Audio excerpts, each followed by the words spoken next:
For the first time in 13 years, a U.S. president is asking Congress to formally authorize military force. That's our first story today on CNN Student News. The White House plan was submitted yesterday. It's got a time limit. It would expire in 3 years.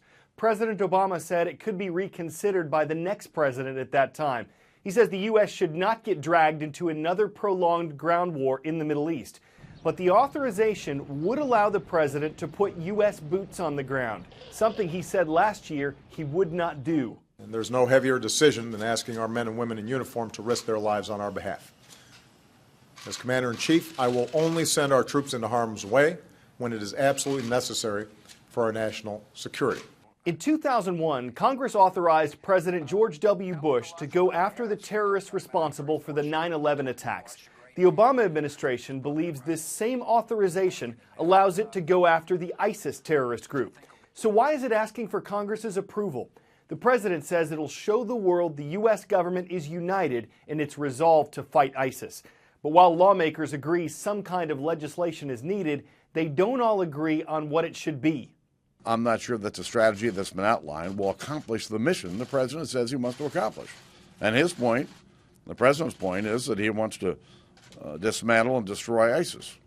I haven't seen a strategy yet that I think will accomplish that. Some Democrats and Republicans are concerned that parts of the White House plan are too vague, so it's not clear whether Congress will pass the authorization. Tension in Yemen. The U.S. has suspended the work of its embassy in the Middle Eastern country and pulled out everyone who was working there. It wasn't a military evacuation. People were able to leave on commercial vehicles, but Yemen is very unstable. It's home base for a dangerous terrorist group called Al-Qaeda in the Arabian Peninsula.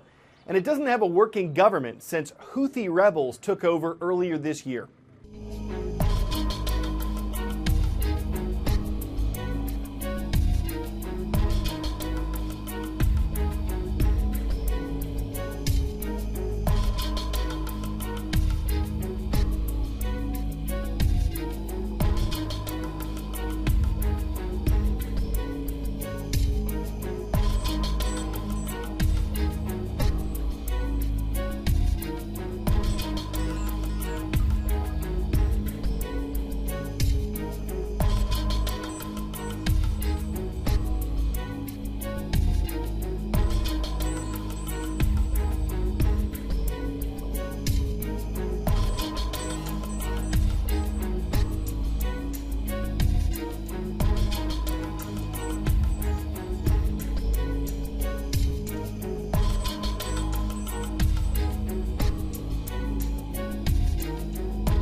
We always welcome your roll call requests on each day's transcript page. You'll find it at cnnstudentnews.com. On our roll today is Tift County High School. The Blue Devils are watching in Tifton, Georgia. How about the Centurions? They're watching from Clarksville, Tennessee at Clarksville Christian School. And Cherokee Middle School is here. This one's in Cherokee, Iowa, the home of the Braves. NBC, the national broadcasting company, has just suspended the highest-rated news anchor in the U.S. Back in 2003, Brian Williams was covering the Iraq War. He's said several times since then that a helicopter he was traveling on was shot down by a rocket-propelled grenade. But last month, some of the veterans on that helicopter posted on NBC's Facebook page that Williams wasn't aboard. Williams apologized. He said he made a mistake in remembering the events of 12 years ago. He said he was actually on an aircraft that was following the one shot down. Because of concerns about his credibility, NBC is now investigating other claims Williams made over the years. His salary is $10 million per year. His suspension lasts 6 months with no pay. Next, a cheating scandal in Little League Baseball, but it wasn't devised by the young players. Little League has a rule that says every player on a team has to live within certain boundary lines. It's one thing that separates Little League from Major League Baseball, where players are from all over the place. Breaking that rule cost one team from Illinois its championship. One of the feel-good sports stories from 2014, is not so feel-good anymore. Jackie Robinson West, the first all-African-American Little League team to win the U.S. championship, has been stripped of their title for using players that did not come from the geographic area that they represent. An investigation by the Little League office found that Jackie Robinson West used a falsified boundary map and that team officials met with neighboring Little League districts in Illinois to recruit players and basically build a super team. The team manager has been suspended and the district administrator has been removed from his position. Little League International CEO Stephen Keener said in a statement, "This is a heartbreaking decision. What these players accomplished on the field and the memories and lessons they have learned during the Little League World Series tournament is something the kids can be proud of, but it is unfortunate that the actions of adults have led to this outcome." As a result of Jackie Robinson West vacating all of their wins, the U.S. championship has been awarded to Mountain Ridge Little League from Las Vegas.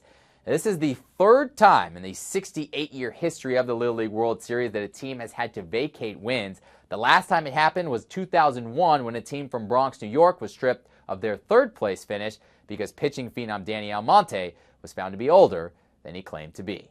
Some terms you might hear in a courtroom: taking the fifth, when people invoke their Fifth Amendment right not to testify against themselves; nolo contendere, when a defendant accepts conviction but doesn't admit guilt. What about claiming insanity? Last month, we took a look at how juries are chosen in U.S. court cases. Today, we're exploring the insanity defense. In an insanity plea, a defendant basically says, "I did the deed, but at the time I did, I didn't know right from wrong." Insanity is part of a group of defenses called excuse defenses, and in most jurisdictions, if a jury finds that a defendant was insane, they must find that defendant not guilty. Historically, the dominant test for insanity is known as the M'Naughton test, and it dates all the way back to 1843 in England. And the test basically asks, at the time of the deed, did the defendant know the difference between right and wrong? Now, wait a minute. That doesn't mean whether the defendant personally believed what he was doing was right or wrong. It's whether a defendant is aware that the rest of society considers it wrong. So if you hide a body or conceal a knife, then you are aware that everyone around you thinks what you are doing would be wrong. Defendants usually have the burden of proving that insanity defense. In some jurisdictions, it's by a preponderance of the evidence, and in other jurisdictions, it's by clear and convincing evidence. An insanity defense usually relies on expert testimony. So you have to find an expert or a doctor or a medical professional who will testify that you suffered from that medical condition. And as medicine has evolved, more and more creative conditions apparently exist. Ultimately, just because you have a creative insanity defense doesn't mean it's actually going to work, because at the end of the day, you have to convince a jury of your peers. Before we go, at first, it's not clear what this is, but if you saw it coming at you, you'd want to get out of the way, because this thing is no joke. The monster barreling and blasting its way through winter is a train. It's part of the Canadian National Railway that knows how to handle snow. You just plow through it. Same problem, same solution at the intersection, though this blast of snow completely whites out the camera. Does the conductor have bad conduct? It's almost driven like a runaway train, but when you train your eyes on it, you'll see its motive isn't loco. There's just no way you can stop the locomotion. I think you've got the knack for more CNN student news. We'll get back on track tomorrow.